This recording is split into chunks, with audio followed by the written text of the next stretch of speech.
അപ്പോൾ ഇന്നതേ ഞങ്ങൾ പെരുന്നാൾ കൂടാൻ പോയി കേട്ടോ. ഞങ്ങളെന്ന് ഉദ്ദേശിച്ചിട്ട് ഞാൻ ഇതിന് മാത്രമാണ് പെരുന്നാൾ ഇത് കഴിഞ്ഞ ദിവസമൊക്കെ എല്ലാവരും പോയതുകൊണ്ട് എൻജോയ് ചെയ്യാൻ പറ്റും. ഞങ്ങൾ രണ്ടിന് മാത്രം പോയി. ഞങ്ങൾ എന്നിട്ട് ഞാൻ ഒരാഗ്രഹം പറഞ്ഞിട്ടുള്ളൂ, എനിക്ക് ആ മരണക്കിണറിലൊന്ന് കയറണം. കാരണം ബാക്കി എല്ലാ റൈഡും എനിക്ക് പേടിയുണ്ട്, മരണക്കിണറിൽ കയറണം എന്നുള്ളത് ഞാൻ ഫസ്റ്റായിട്ട് പറഞ്ഞു. അങ്ങനെ ഞങ്ങൾ ടിക്കറ്റ് എടുത്തു, മരണക്കിണറിലോട്ട് കയറി കേട്ടോ. ഫസ്റ്റുള്ളതിൻ്റെ റിയാക്ഷനാണ് ഇപ്പോൾ നിങ്ങളെ കാണാൻ പോകുന്നത്. അത് പുച്ഛമല്ല, പിന്നെ കാവടി തുള്ളി പോവാന്ന് പറയത്തില്ലേ, അതുപോലെ കാവടി തുള്ളി പോയതാണ്. 2 വണ്ടിയുണ്ട്, എല്ലാം ഉണ്ട്. ഇനിയാണ് കഥയുടെ ഗതി മാറാൻ പോകുന്നത്. ആ ചേച്ചിയെ കണ്ട ചുമ്മാ ഇങ്ങനെ റൗണ്ട് ചുറ്റുന്നതാണെന്ന് എഴുതി ഞാൻ വലിയ പുച്ഛത്തിലൊക്കെ തന്നെയാണ്.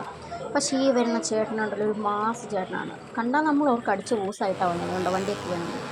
പക്ഷേ ഇവിടെ ഈ കൂട്ടത്തിൽ ഏറ്റവും കൂടുതൽ മാറ്റം വെച്ചത് ആ പച്ച ഷർട്ട് ചേട്ടനായിരുന്നു കേട്ടോ. എൻ്റെ പൊന്നെ, കയറിയത് മാത്രമേ എനിക്ക് ഓർമ്മയുള്ളൂ. ഈ സീനൊന്നും ഞാൻ കണ്ടിട്ടില്ല. ഇപ്പം ഞാൻ വീഡിയോ എടുക്കാൻ പറഞ്ഞുകൊണ്ട് വീഡിയോ എടുക്കില്ലാണ്. ഞാൻ വീട്ടിൽ വന്നിട്ടാണ് ഈ സീനൊക്കെ കാണുന്നത്. കാരണം ഇത് തുടങ്ങിയപ്പോൾ തൊട്ട് ഞാൻ അതിൻ്റെ പുറകെ ഒളിച്ചിരിക്കുകയായിരുന്നു ചെയ്തത്. അത്രയ്ക്ക് പേടി ഉണ്ടെത്തുന്നൊരു സംഭവമാണ്. അപ്പോൾ എനിക്ക് തോന്നുന്നു ഇതിലും വേറെ ഞാൻ ആ പേടിയുള്ള റൈഡിൽ കയറുന്നതായിരുന്നു തോന്നിപ്പോയി. എൻ്റെ പൊന്നെ, ഇതായിരുന്നു എൻ്റെ റിയാക്ഷൻ.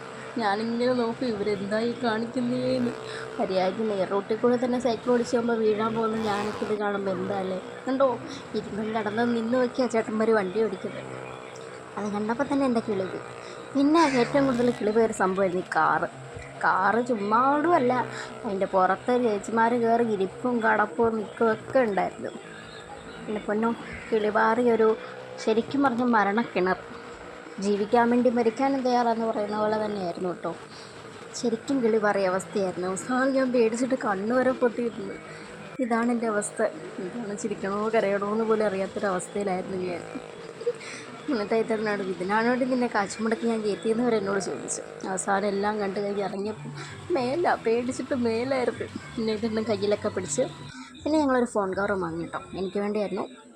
150 രൂപ ഒരു ഫോൺ കവറൊക്കെ വാങ്ങി. അതിന് ശേഷം വിഷമല്ലോ.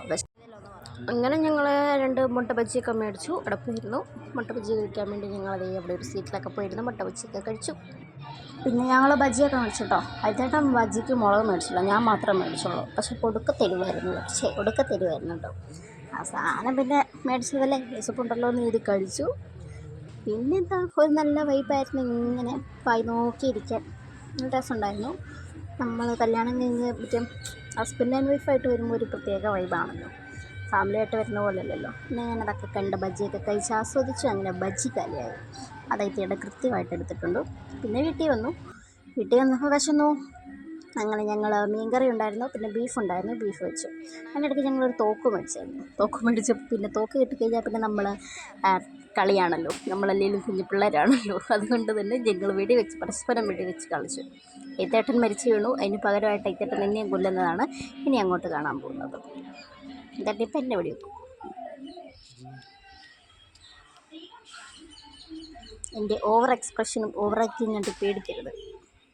അങ്ങനെ ഞാനും മരിച്ചു വീണിരിക്കുകയാണ്. എന്നിട്ട് മരിച്ച് എന്നെ പിന്നെയും ഓടിച്ചിട്ട് വെടിവെക്കാൻ പോകുന്ന ദൃശ്യങ്ങളാണ് ഇനി നിങ്ങൾ കാണാൻ പോകുന്നത്. ഓടിച്ചിട്ട് പിന്നെയും എന്നെ വെടിവെച്ചിരിക്കുകയാണ്. അങ്ങനെ ഇന്നത്തെ വ്ളോഗും ഇന്നത്തെ മരിക്കലും ഒക്കെ കഴിഞ്ഞു. ഇനി നാളെ നമുക്ക് കാണുന്നുണ്ട്. ടാറ്റാ.